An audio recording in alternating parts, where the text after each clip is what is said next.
Hak Muhammed Ali aşkına çıktığımız yolda Veli Baba var, Anşa Bacı var. Anşa Bacı, Veli Baba'nın hatunu. Acısulu bunlar, türbeleri hala orada. Veli Baba, Hubyar Sultan'dan öğrendiği bilgilerle bize liderlik etmiş. İyi bir Anadolu ereni.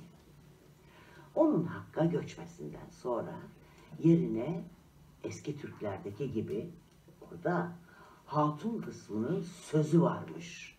Erinin yanında söz sahibiymiş. İşte Anşa Bacı yani Veli Baba'nın karısı da Veli Baba'nın yerine geçmiş. Söz söylemiş, sözü dinlenir olmuş. Bize liderlik etmiş. Hak Muhammed Ali yoluna hizmet etmiş. Etmiş de çok çileler çekmiş. Çok çileler çekmiş. Önce bunu buralarda sürmüşler.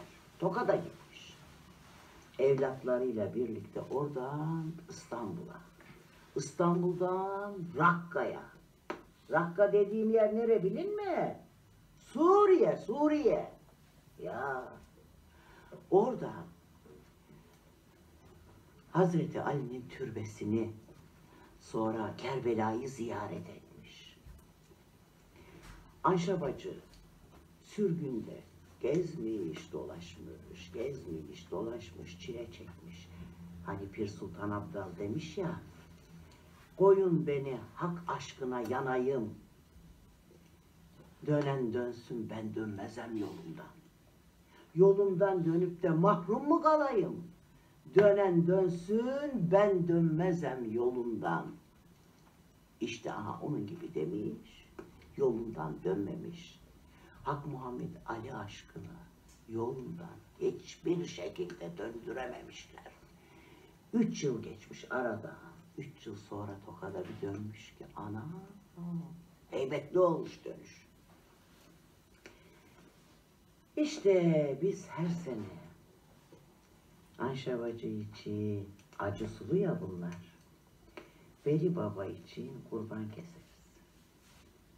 Nasip kısmetse bu yılda keseriz o.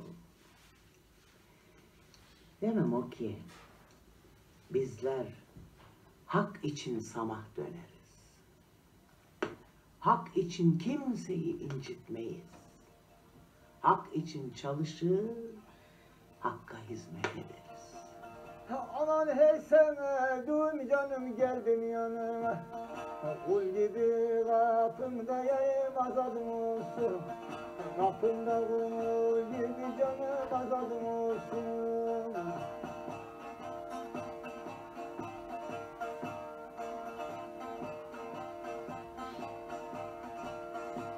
Haddini bilmeden canım beni istedin.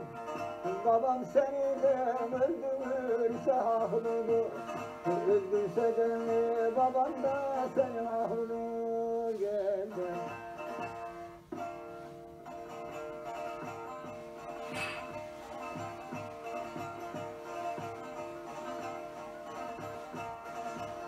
Şehirden çıktığımda canım dur seyranına, Yakup da ölümünü dine kalma, Yakup da ölümünü